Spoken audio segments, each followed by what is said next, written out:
السلام علیکم۔ وعلیکم السلام۔ کیسے ہیں آپ؟ ٹھیک ہیں؟ اللہ کی کرے۔ کل ہم نے سیکھا تھا سبق نمبر 1 جس کا نام ہے حروف مفردات، تو آج اس کے کچھ سوالات کرنے ہیں آپ سے۔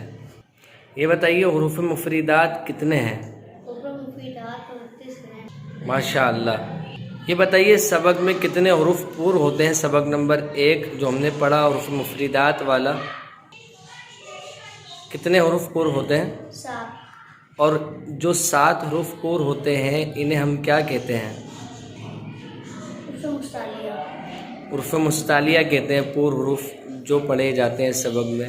یہ بھی بتائیے حروف مستعلیہ کتنے ہیں اور کون کون سے ہیں؟ حروف مستعلیہ 7 ہیں۔ خا، صاد، ضاد، طا، ظا، غین، قاف۔ ماشاء اللہ، یہ جواب بھی آپ نے درست دے دیا ہے۔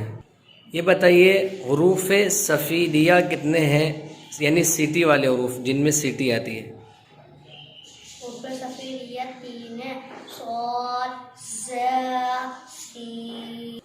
یہ بتائیے حروف شفویہ یعنی جو ہونٹوں سے ادا ہونے والے حروف ہیں سبق میں وہ کتنے ہیں اور کون کون سے ہیں؟ حروف شفویہ 4 ہیں۔ فا، با، میم، واو۔ ماشاء اللہ عز و جل، یہ جواب بھی آپ نے درست دے دیا ہے۔ اب اس سبق کا آخری آپ سے کویشچن ہے وہ یہ ہے کہ یہ بتائیے، اس سبق کا آخری کویشچن جو ہے وہ یہ ہے کہ یہ بتائیے حروف مستعلیہ کو پڑھتے کیسے ہیں اور ان کا مجموعہ کیا ہے؟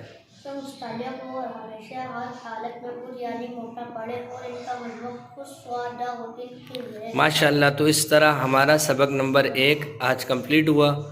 کل ہم نے اسے پڑھ لیا تھا اور آج آپ نے اس کے سوالات سنا دی ہیں۔ ماشاء اللہ عز و جل۔